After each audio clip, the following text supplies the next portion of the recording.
1998. Tahun yang cukup kelam bagi negara ini. Tahun di mana semua suara dibungkam, namun justru menggema lewat luka. Sejak hari itu, aku kehilangan. Mereka kehilangan. Berdiri di sisi yang sama bersama para ibu, ayah, istri, kakak, dan adik. Berdiri di tempat yang sama pada hari yang sama, Kamis.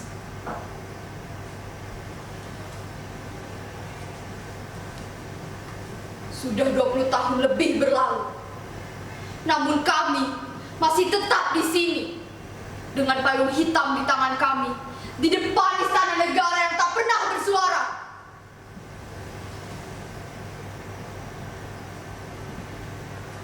Payung ini bukan sekedar peneduh dari hujan, tapi perisai dari diam yang membatu, dari ingatan yang coba mereka kubur, dan dari luka yang katanya basi.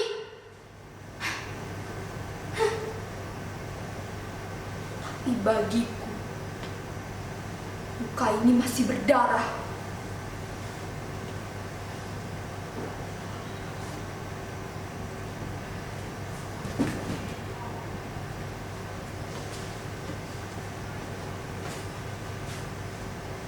Dia Bima, kakakku, seorang pahlawan di rumah kami, seorang mahasiswa hukum yang lebih banyak membaca dibanding berbicara.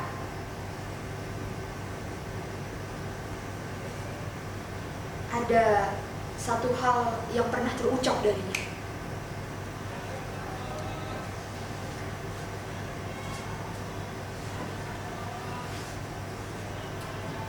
Rani, di masa depan, kamu harus lebih berani ya. Harus selalu mengutamakan keadilan. Dan yang terpenting, harus mengusahakan negeri ini menjadi lebih baik.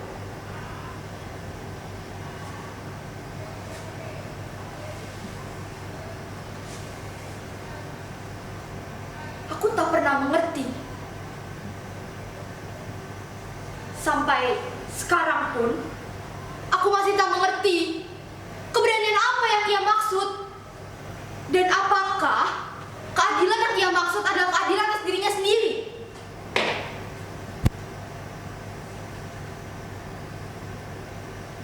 Hari itu, Mei 1998,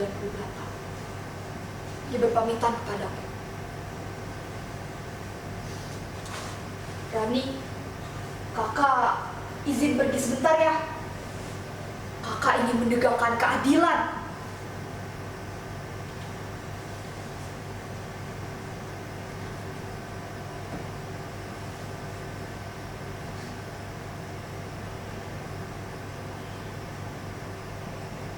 Sebentar apa yang kakak maksud?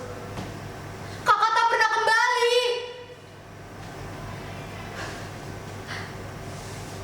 Aku mencarimu.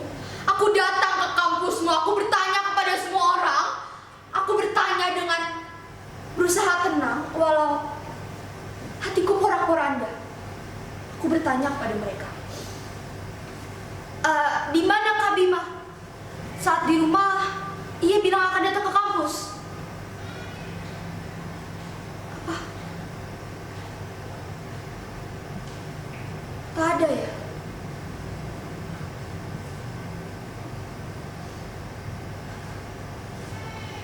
Bahkan dengan berani, aku datang ke kantor polisi. Aku bertanya kepada semua petugas. Permisi, apa ada seorang mahasiswa yang ditahan di sini? Seorang laki-laki. Dia tinggi sekitar 175 cm. Apa?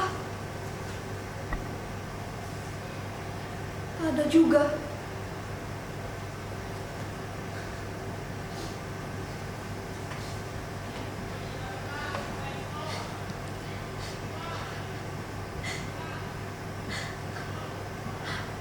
bahkan datang ke kantor polisi, aku bahkan datang ke rumah sakit, tapi tak ada.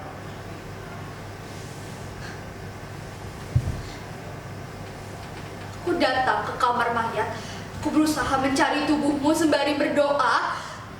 Semoga aku tak menemukan tubuhnya dan lebih baik hilang daripada mati.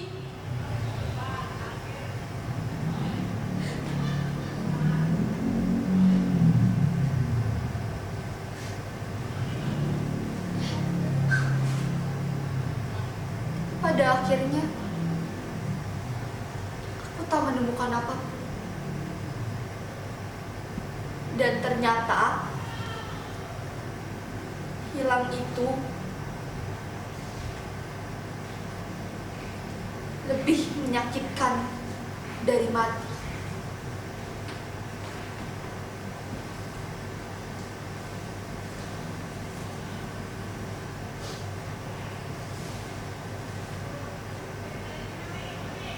Di setiap baringku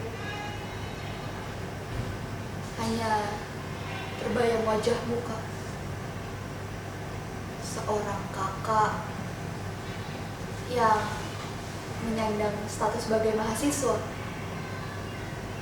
yang selalu menggodaku apabila ada laki-laki yang datang mengunjungiku ke rumah. Ia bahkan memanggilku adik pemberani hanya karena memberikanmu buku Pramudia.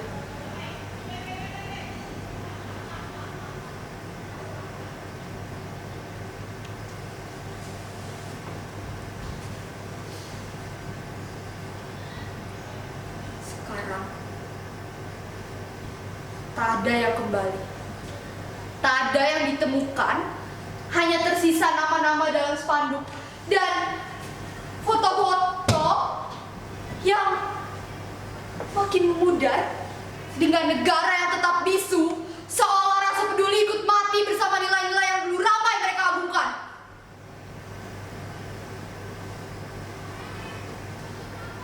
Ratusan orang berkata padaku,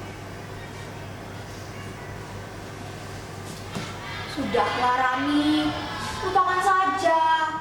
Toh, sudah lama terjadi kan?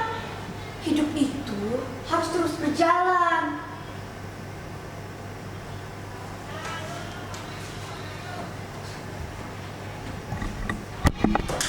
Tapi bagaimana kalau yang tak kembali itu adalah hidup kita? Apakah rasa peduli masih bisa tetap hidup?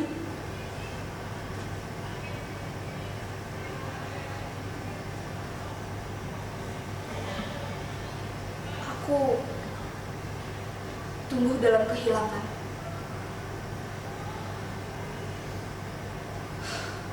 Penuh tanda tanya. Tapi apa kalian tahu? Yang paling menyakitkan bukan karena ia tak kembali, melainkan karena semua orang bersikap seolah tidak peduli.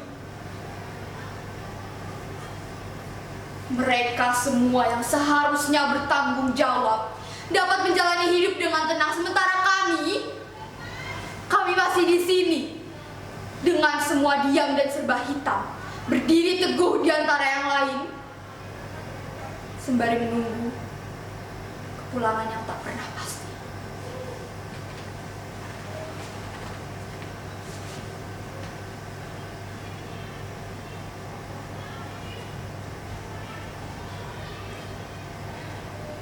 Aku tak pernah meminta banyak hal.